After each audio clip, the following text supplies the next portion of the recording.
Type this here, and welcome back to episode 4 of Final Fantasy Lore. Last episode we left off with having the quest to gather energy for the Sunstone. I've gone around, done a little bit of leveling, fetched 3 out of the 4 charge points, and just about to head off to the last charge spot. So we'll just head down here this way, and there it is up on the horizon there. I also did a bunch of shopping for new equipment, and I've got a few things to point out to you just after we get rid of those enemies, or ignore them. Ignoring them is better. So I'll show you the fruits of my shopping trip. It's not in the license points, it's in the equips. Vaan's got a new broadsword. Nothing much to say about broadsword. It's such a broad generic term, no pun intended, for bladed weapons. I've apparently unequipped the item. What Penelo was supposed to be wearing was the chromed leathers. Turns out chroming is one of the methods of tanning. It's about the most popular method of tanning used today, mainly because it's very fast. It only takes about a day to fully tan leather, and it's quite cheap. It produces pretty versatile leather, but not so good for if you want to do like engraving stuff and embossing, but it makes for decent clothing. Okay, here we have the last dark crystal, whose energies we'll suck into the shade stone, and then we'll have a nice shiny sunstone.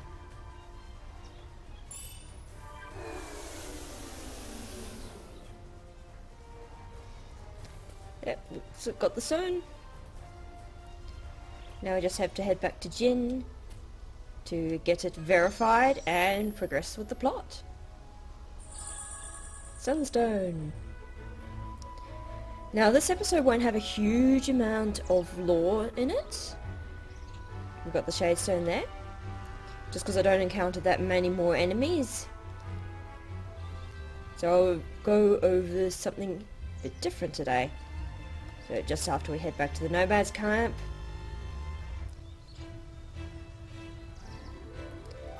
So note what Jin is saying here, the page should be scared of the monsters, got carried away. And teasing the werewolves, bad idea. I teased the werewolves in when I was doing a bit of leveling. Very bad idea. Ended up very dead. Thought I could outrun them. Didn't think they'd one hit KO me. Thankfully I just saved before taking them on. So lesson to be learned in this game: if an enemy has a red name tag, don't take it on. Not unless you know of a surefire way of killing it.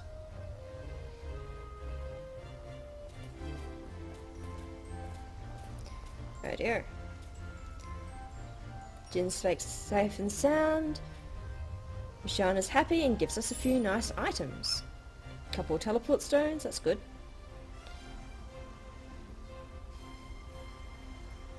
And we now have our nice shiny sunstone. Now to head back to Old Darlin in the low town of Rabanaster to get it to power up the item that he was going to give us. Whichever it was.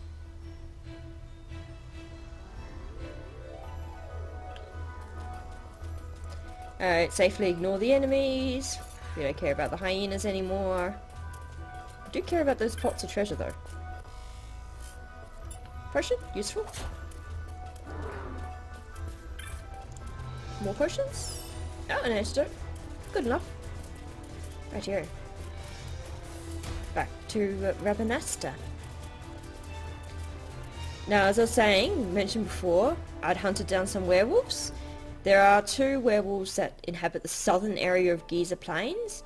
They're there sort of to act as a block to the next area, along with the logjam that is in the area. I mean, yes, you can go take them down, but very inadvisable. So, most of you guys should be aware of the term werewolf. If not, then I don't know what you've been doing with your lives. It's pretty much embedded in the pop culture now. I mean, even if you don't know, like Twilight has its werewolves. They're associated with Dracula. He had a pack of wolves, although they're a bit less wary and more wolfy. Right, skip. That's just Penelo warning us not to be foolish, take care, and don't be an idiot. Hi, old darling. We've got the Sunstone. And I get the Crescent Stone. Right here, now we have the Crescent Stone. Just skip that long cutscene. Just details how we get into the palace and what we do from there. Right here, back to the werewolves thing. The term werewolf is derived from were, which is archaic English for adult male, specifically adult male, and wolf for, you know, wolves. Things that go woof or howl. Squads 3 through 6 are in place. They stand ready. So far the Imperials haven't noticed a thing. Then go now and hurry the others. By nightfall we must ensure all our men are in place. Sir. So we've got another lot who are sneaking into the palace, aside from us.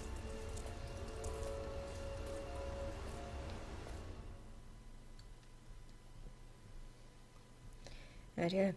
Werewolves have been a major part of European folklore since, well, records began, essentially. And one of the earlier ones earlier tales of a werewolf type character is Lycaon. He crops up in Ovid Metamorphoses, but he's also part of the major Latin folklore. He was one of the earlier kings back when the world was created. He decided to host a party. Well, no, actually, my correction. In Ovid's telling of the tale, Zeus comes to visit the king Lycaon. He decides to test Lycaon's piety, as gods do. He announces his presence as a god, but Lycaon's like, nah, I don't believe ya. You're just a normal mortal. You're no god. Blah blah blah. Obviously, not the best thing to say to a god, particularly one who's actually announced his presence as a god, rather than just hidden themselves, as they can do at times. So, Lycaon's plan was essentially to attempt to murder Zeus to prove that he is a god. Again, you're straying into dangerous territory there. Not a good thing to do. So what Lycaon does is Zeus also happens to have an emissary as a hostage in King Lycaon's palace. Hostages back then weren't exactly what we would consider hostages nowadays. It had a sort of different meaning. They were more sort of tokens of good faith to make sure that other people behaved, rather than extracting money out of them. Although there were ransoms, of course, as well. But Lycaon had decided to kill this hostage in the middle of the night. Just because reasons. He then proceeds to strip the guy's flesh, cutting him down. He roasts part of it, boils the other part, and decides, I know, I'll serve this dish up to Zeus. That way, he'll know. He's a god. He'll know if he's eating human or not. Zeus at this point goes, nope, that's too far, mate, and then exacts his punishment on Lycaon. He shakes his thundering head, burns down Lycaon's palace, presumably killing everyone else in the palace, because it doesn't mention what happens to them. Lycaon, meanwhile, flees for his life, because he's absolutely terrified. But, and here I'll actually quote what's in the Metamorphoses, because it's pretty good. Frightened out of his wits, Lycaon fled to the country, where all was quiet. He tried to speak, but his voice broke into an echoing howl. His ravening soul infected his jaws. His murderous longings were turned on... Oops, I've gone around the wrong way. Turned on the cattle. He was still possessed by bloodlust. His garments were changed to a shaggy coat, and his arms into legs. He was now transformed into a wolf, but he kept some signs of his former self. His grizzled hair and the wild expression, the blazing eyes, his bestial image remained unaltered. So there you go. Lucaon is now a wolf, and his bloodline is now cursed to be wolves forevermore. Lucaon presumably can't turn back into a human form. Okay. So now we're just making our way through the sewers here, fighting off hordes of little rats. Just head around here. More and more dire rats. So they're not particularly dangerous, but there are a lot of the buckers. Yeah, and by the way, back then when I was reading that bit, I was sort of fighting without looking at the screen. So if I went around in circles and were a bit derpy, I apologise. Alright, come on. Probably a good idea to use a potion. Probably not a nice idea to die. Right here we come across our very first new enemy. The Stealing. And, like as not, this is one of the enemies I couldn't find much useful lore about. The best I can work out is that the Stealing is referring to the hardness of its wings.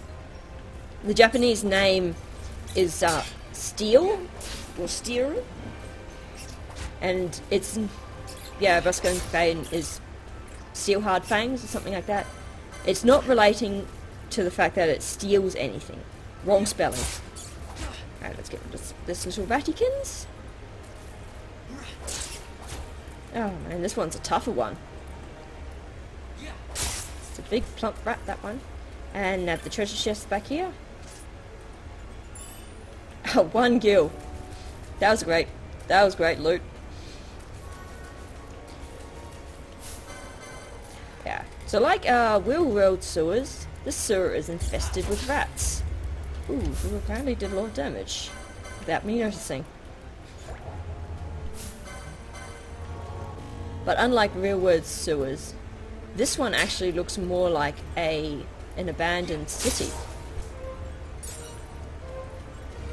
There are noticeable quite a few places in real life where there's an old city underneath the modern city that's been completely covered over. Happens quite a lot in Europe. Doesn't happen quite so much in Australia and like the US, which are quite a lot newer and haven't had couple of thousand years worth of human occupation. Right here, so just ignore that rat, head round this way, I believe. Around the corner. The sewers are also great for getting lost in. It's like the mini-map here is... I'm just navigating by a mini-map base, essentially. Is there a treasure down there? Nope. Attack the rat. Oh, and we have a new enemy in their sights. Oh, more rats. We'll check out the new enemy once we've dealt with these little rodents that love running away. There. They'll probably have to heal again soon. Attack in packs. At least with the new sword I'm doing a bit more damage. Sorry. Come on. Slice and dice that little rat. Right, new enemy, which is quite a pretty little thing. Oh, it's aggro too. Oh, hello. You're not the standard enemy. You are a rare game, which I don't remember. But, just judging by the name, it's called a razor fin. I'm guessing it's because it's got some spiky fins. What is over there, there is an alternative. This is just basically a palette swap of what the usual enemies are in this area. And the usual enemies are the Ichthons, which are passive until provoked. Whereas this dude is aggro. Straight away. Come on, don't die, don't die. I'd hate to die. It's dead. Excellent. Now to get rid of the steer earling that's decided to join the party. And once that's dead, I'll cure the poison. Just sort of don't want to die. Don't want to die. Okay, Terry, come on. One more hit. That's excellent. Fortunately, I've got a few antidotes. I'll be so happy when I get some healing spells. Oh, ether. Useful. If I was using magic. I just check. Always check the short dead ends. There might be treasure. Some of it's good, I think. Right, come back here, Ichthon.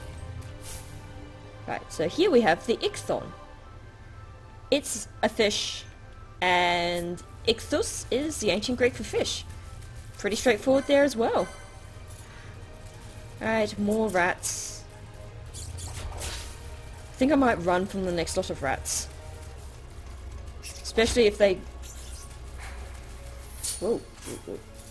One of those is run, one of those is rotate camera. Whoa! Yes. Definitely don't hit the rotate camera button.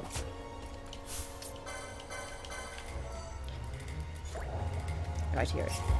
Now to check where to go. I think it's up here. It's probably up here. There's a doorway. That looks good. And indeed it is good. I do wish they would stop following me though. Here we have the unknown staircase up to the palace.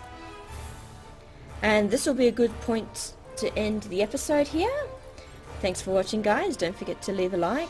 And in the next episode, we will be making our way through the palace, meet up with a couple of new people, and generally be stealthy sneaks. Rightio. Bye!